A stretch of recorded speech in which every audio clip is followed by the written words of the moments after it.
My name is Tsekyi Tsultrim. I'm 16 years old and I'm currently the secretary for Students for a Free Tibet, New York and New Jersey. Today, I skipped school not because I don't care about my education, but because nothing is more important than March 10th to our existence and our history as Tibetans. For Tibetans, March 10th is a day of resistance.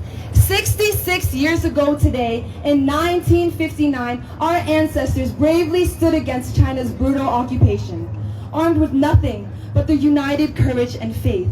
They fought back, fully understanding that they could be executed, they could be tortured, or even sent to slave labor camps. Over 30,000 of them became human shields for His Holiness the Dalai Lama. Today is the day the world heard and saw Tibet. Today is a day of resistance and remembrance.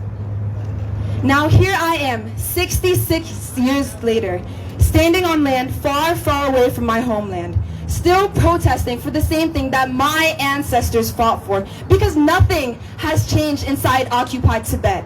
Even now, Tibet continues to be the least free country in the whole world. Every time I stress about school, my grades, or my future, I also think about kids my age in occupied Tibet. Children who don't even have the basic rights to say, I am Tibetan without fear.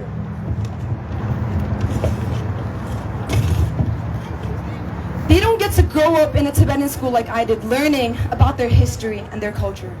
Instead, they are forced into colonial boarding schools specifically designed to eradicate their existence, to make them less Tibetan, to make them even forget their cultural memory and their identity. Now imagine being in their shoes.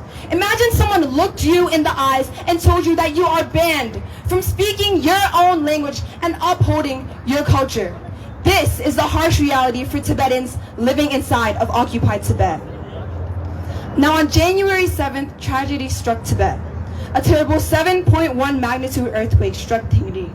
But in the event of something as terrible as this, Tibetans were silenced and forbidden to grieve properly. The world still doesn't have an accurate number of casualties or deaths. Instead, China kept demanding the world to refer to Tibet as Xizang when reporting the earthquakes. Not only are they renaming our country, but they're attempting to erase our very existence. I was born and raised in exile. I've never had the chance to step foot in my homeland. I've never breathed the air of Tibet.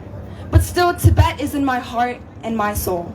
I hear it in my grandfather's stories. I feel it in the songs that we sing, the prayers we recite, and the poems that we read.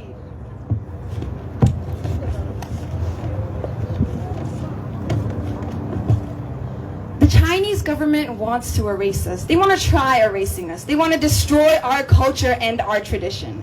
But how can you erase something that refuses to die? How do you erase a community that is unwilling to stop fighting?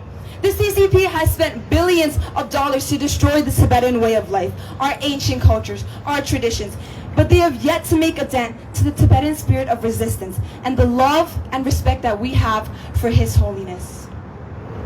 Over 160 Bawas and Pamos sacrificed their lives by lighting their bodies like prayer lamps for their nation's independence and longing for their precious leader.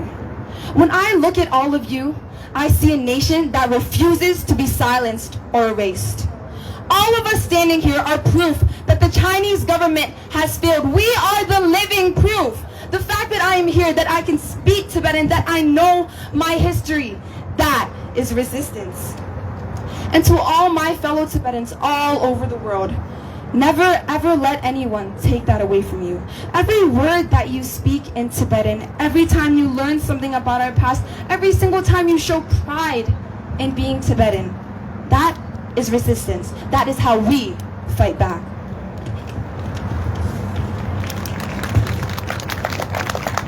Yes, I skipped school today, but honestly, I have never learned a more important lesson than this. We do not give up. Our very existence is resistance. We stand here today not just for us, but for our ancestors who endured China's oppression, and for the generations that have yet to see a free Tibet. We fight because because Tibet was never China's to take. One day, Tibet will once again be an independent nation.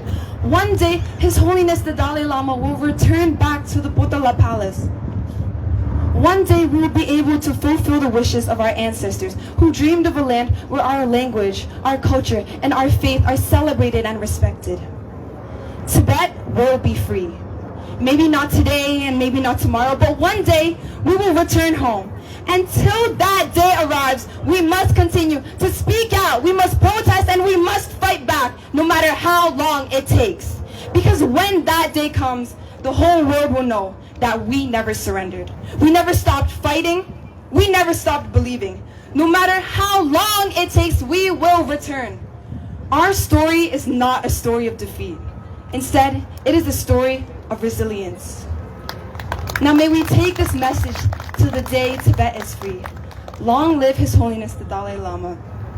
진노를 공사 겸균 첨보초 고체 샤베덴 바탕 토끼 시공 타달 흙이 주베 면된 당제 표 시제니 격내 유르도 냠som 용we 면된 슈 표